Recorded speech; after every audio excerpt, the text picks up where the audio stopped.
আসসালামু আলাইকুম my dear students, আজকে আমাদের আলোচনার বিষয় হচ্ছে তোমাদের কেমিস্ট্রির একটা কোশ্চেন। একটি তীব্র অ্যাসিড ও তীব্র ক্ষারকের প্রশমন তাপের মান ধ্রুবক হয় কেন, ব্যাখ্যা করো। সো এই প্রশ্নটির উত্তর খুবই সিম্পল। একটা তীব্র অ্যাসিড এবং একটা তীব্র ক্ষারের প্রশমন বিক্রিয়ার মান আমরা জানি প্রায় -57.34 কিলোজুল পার মোল হয়। কিন্তু কেন, কারণটা কি? কারণ হচ্ছে আসলে একটা তীব্র অ্যাসিড বা তীব্র ক্ষারের মধ্যে মূলত যারা বিক্রিয়া করে তারা হচ্ছে H+ আর OH-। সো তুমি যে কোনো তীব্র অ্যাসিড নাও, যে কোনো তীব্র অ্যাসিড তীব্র ক্ষার নাও না কেন, মূলত যেহেতু এই দুজনেই বিক্রিয়া করে, বাকিরা বিক্রিয়া করে না, জাস্ট নীরব দর্শক হিসাবে থাকে, সুতরাং সবসময় এনথালপির মান এখানে -57.34 কিলোজুল পার মোল হয়। ঠিক আছে? সো আমরা একটু যদি ব্যাখ্যাগুলো দেখি, দেখো প্রথমে তুমি প্রশমন বিক্রিয়ার এনথালপি কি বোঝায় সেটা লিখবা। যদি একটি অ্যাসিডকে একটি ক্ষার দ্বারা প্রশমিত করে 1 মোল পানি উৎপন্ন করতে যে পরিমাণ তাপ উৎপন্ন হয় সেটাই হচ্ছে প্রশমন এনথালপি। তার মানে দেখো এটা হচ্ছে অ্যাসিড আর এটা একটা ক্ষারক, কিন্তু এটি একটি তীব্র অ্যাসিড, এটি একটি তীব্র ক্ষারক, এবং এরা যখনই পানির সাথে মিশে তখন দেখো এটা হয়ে যায় H+ Cl-। হ্যাঁ, আর এটা যখন পানির সাথে মিশে তখন এটা হচ্ছে সোডিয়াম প্লাস হাইড্রোক্সিল মাইনাস। তার মানে এরা হচ্ছে কি হয়ে যায়, এরা হচ্ছে বিক্রিয়ায় গেলেই, পানির সাথে মিশলেই এরা হচ্ছে আয়নিত হয়ে যায়। তো বিক্রিয়াতে তুমি দেখতে পাচ্ছ যে এইচ HCl আর এটা, আচ্ছা আমি যদি একটু তোমাকে আলাদা করে দেখাই যে HCl এর সাথে যদি তুমি সোডিয়াম হাইড্রোক্সাইডকে যোগ করো তাহলে তুমি পাচ্ছ হচ্ছে সোডিয়াম ক্লোরাইড প্লাস H2O। আসলে কি ঘটে জানো?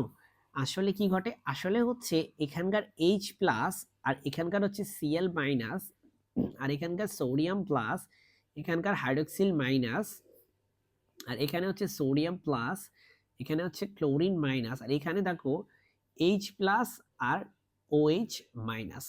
ঠিক আছে? তো এখানে যেটা মূলত ঘটে সেটা হচ্ছে সোডিয়াম প্লাস আর এই সোডিয়াম প্লাস এরা আসলে নীরব দর্শক, ক্লোরিন মাইনাস এরা হচ্ছে নীরব দর্শক, কিন্তু মূলত হচ্ছে H+ আর এই হাইড্রোক্সিল মাইনাস, এই দুজন দেখো সোডিয়াম প্লাস থেকে সোডিয়াম প্লাস কোনো চেঞ্জ নাই, ক্লোরিন মাইনাস কোনো চেঞ্জ নাই, কিন্তু H+ এখানে আর এখানে, এখানে H+ আছে না একটা, এখানে একটা OH- আছে না, এই দুইটা মিললে দেখো একটা পানি তৈরি করছে। তো এখানে পানি তৈরি করছে, তাহলে তুমি বলতে পারো আচ্ছা বাম পাশ থেকে আমি সোডিয়াম প্লাস কেটে দিলাম, ক্লোরিন মাইনাস কেটে দিলাম, তাহলে আমার কি থাকলো? আমার থাকলো এই যে H+, আর এখানে থাকলো হচ্ছে হাইড্রোক্সিল মাইনাস। তুমি কিন্তু এভাবে লিখতে পারো, আবার ক্রাইটেরিয়াটা দেওয়ার দরকার নেই, তুমি এটা লিখলা প্রথমে, তারপর বা লিখবা, তারপর বা লিখবা, মানে এটা কেটে দিবা, এটা কেটে দিবা, আর এখানে থাকে H2O। আর এই জিনিসটার এনথালপির মান আমরা জানি যে এটার এনথালপির মান হচ্ছে -57.34 কিলোজুল পার মোল। ঠিক আছে? তো যেহেতু যে কোনো ধরনের তীব্র অ্যাসিড নাও না কেন, আজকে তো আমি সোডিয়াম মানে HCl নিছি, অন্যটা যে কোনোটা নেও না কেন, সবার ক্ষেত্রেই তো আলটিমেটলি বাম পাশ থেকে ডান পাশ থেকে এগুলা কাটা চলে যাবে, আয়নগুলা কাটা, শুধু থাকবে এরা।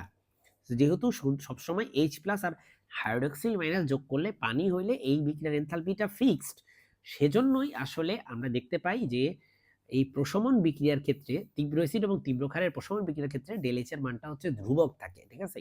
So it's no rocket science. তুমি যদি আমার মতো করে এই তিনটা বিক্রিয়া দেখাও তাহলে স্যার খুব খুশি হবে। তিনটা বিক্রিয়া যদি এভাবে বা দিয়ে দেখাও, স্যার খুব খুশি হবে, বলবে যে এই বান্দা বুঝছে যে দুই পাশ থেকে সোডিয়াম প্লাস বাদ, ক্লোরিন মাইনাস বাদ।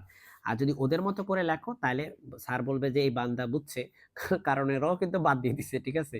সোডিয়াম প্লাস ক্লোরিন মাইনাস বাদ দিয়ে দিছে, ওরা খালি কাটে নাই, আমি কাটছি। ঠিক আছে? সো এই হচ্ছে ব্যাপার স্যাপার। এখানকার ব্যাখ্যা ট্যাখ্যা যদি করো, আশা করি ইনশাআল্লাহ তুমি ফুল মার্ক পাবা।